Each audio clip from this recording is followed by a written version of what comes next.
Welcome students. நம்ம இன்றைக்கி என்ன பார்க்க போகிறோம்னா இல்லஸ்ட்ரேஷன் 19 பார்க்க போகிறோம். 12th ஸ்டாண்டர்ட் அக்கௌண்டன்சியில் ஒவ்வொரு இல்லஸ்ட்ரேஷனாக நம்ம பார்த்துட்டு வரோம். ஸோ அந்த வழியில் வந்துட்டு பார்த்தீங்கன்னா இன்றைக்கி நம்ம இல்லஸ்ட்ரேஷன் 19 பார்க்க போகிறோம். ஸோ இல்லஸ்ட்ரேஷன் 19 என்ன சொல்கிறாங்க அப்படிங்கிறத பார்ப்போம். From the following receipt and payment account of Coimbatore cricket club for the year ending 31st March 2016. Prepare income and expenditure account for the year ending 31st March 2016 and balance it as on that date. So இவங்க என்ன கொடுத்துருக்காங்க அப்படின்னா receipt and payment account கிளியராக கொடுத்துருக்காங்க. So இதில் நீங்கள் கிளியராக பார்த்துக்கோங்க. நம்ம முக்கியமாக பார்க்க வேண்டியது என்ன அப்படின்னா வந்துட்டு அடிஷ்னல் இன்ஃபர்மேஷனை கிளியராக பார்த்துக்கோங்க. இதில் வந்துட்டு பார்த்தீங்கன்னா ரிசர்வ் அப்படிங்கிற ஒரு கான்செப்ட் இருக்குது. ஸோ இது ரொம்ப இம்பார்ட்டண்டான கான்செப்ட், சரிங்களா? So on 1st April 2015 the club had stock of ball and bats 3000 and an advance subscription of 500. பாருங்கள், 3000 வந்துட்டு ஓப்பனிங், அட்வான்ஸ் சப்ஸ்கிரிப்ஷன் வந்துட்டு எவ்வளோ 500 rupees இருக்குது. ஸோ அப்போ இது வந்துட்டு எந்த இயரோட அட்வான்ஸ் சப்ஸ்கிரிப்ஷன்? இது வந்துட்டு போன வருஷத்தோட அட்வான்ஸ் சப்ஸ்கிரிப்ஷன். ஓகே, அது வந்துட்டு கரண்ட் இயரோட தான் கூட இருக்கலாம். அது வந்துட்டு போன வருஷத்தோட தான். ஓகே, இப்போது surplus on account of tournament should be kept in reserve for permanent pavilion. அதாவது டோர்னமெண்ட் எக்ஸ்பென்சஸோட சர்ப்ளஸ் அமௌண்ட் என்ன சொல்கிறாங்க? ரிசர்வாக எடுத்து வச்சுக்க சொல்கிறாங்க. கெப்ட் இன் ரிசர்வாக எடுத்து வைத்து கொள்ளுங்கள் அப்படின்னு சொல்கிறாங்க. சப்ஸ்கிரிப்ஷன் டியூ பார்த்தீங்கன்னா 2000 இருக்குது. அதுக்கப்புறம் ஸ்டாக் ஆன் பேட் வந்து இது க்ளோசிங், ஓப்பனிங் வந்து 3000, க்ளோசிங் 1000. ஸோ இதில் முக்கியமாக நீங்கள் பார்க்க வேண்டியது இந்த சர்ப்ளஸ் ஆன் அக்கௌண்ட் ஆஃப் டோர்னமெண்ட்டோட சர்ப்ளஸ் அமௌண்ட் என்ன சொல்கிறாங்க?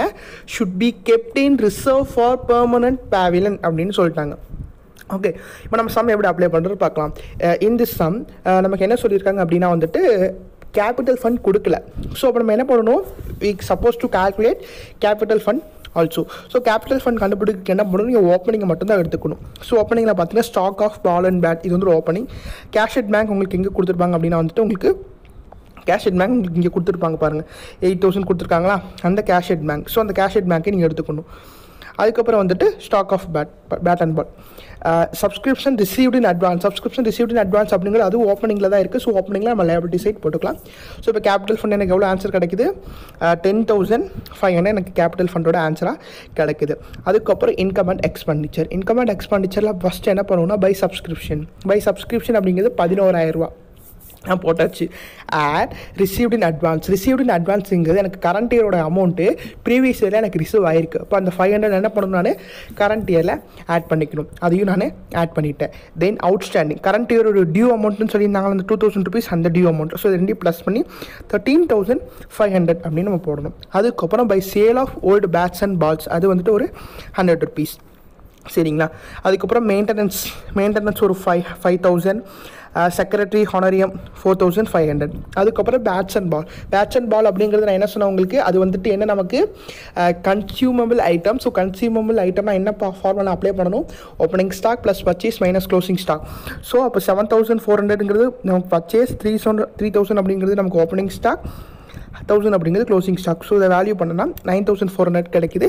டெபிசிட் அமௌண்ட் வந்துட்டு பார்த்தீங்கன்னா 5,300. இதில் வந்துட்டு என்ன ஆயிருக்கு? பற்றாக்குறையாக நமக்கு வந்திருக்கு, சரிங்களா? இதில் முக்கியமாக ஒன்று பார்க்க வேண்டியது என்னென்னா வந்துட்டு இங்கே என்ன சொல்லியிருக்காங்கன்னா டோர்னமெண்ட் எக்ஸ்பென்சஸ் என்ன சொல்லியிருக்காங்க நமக்கு?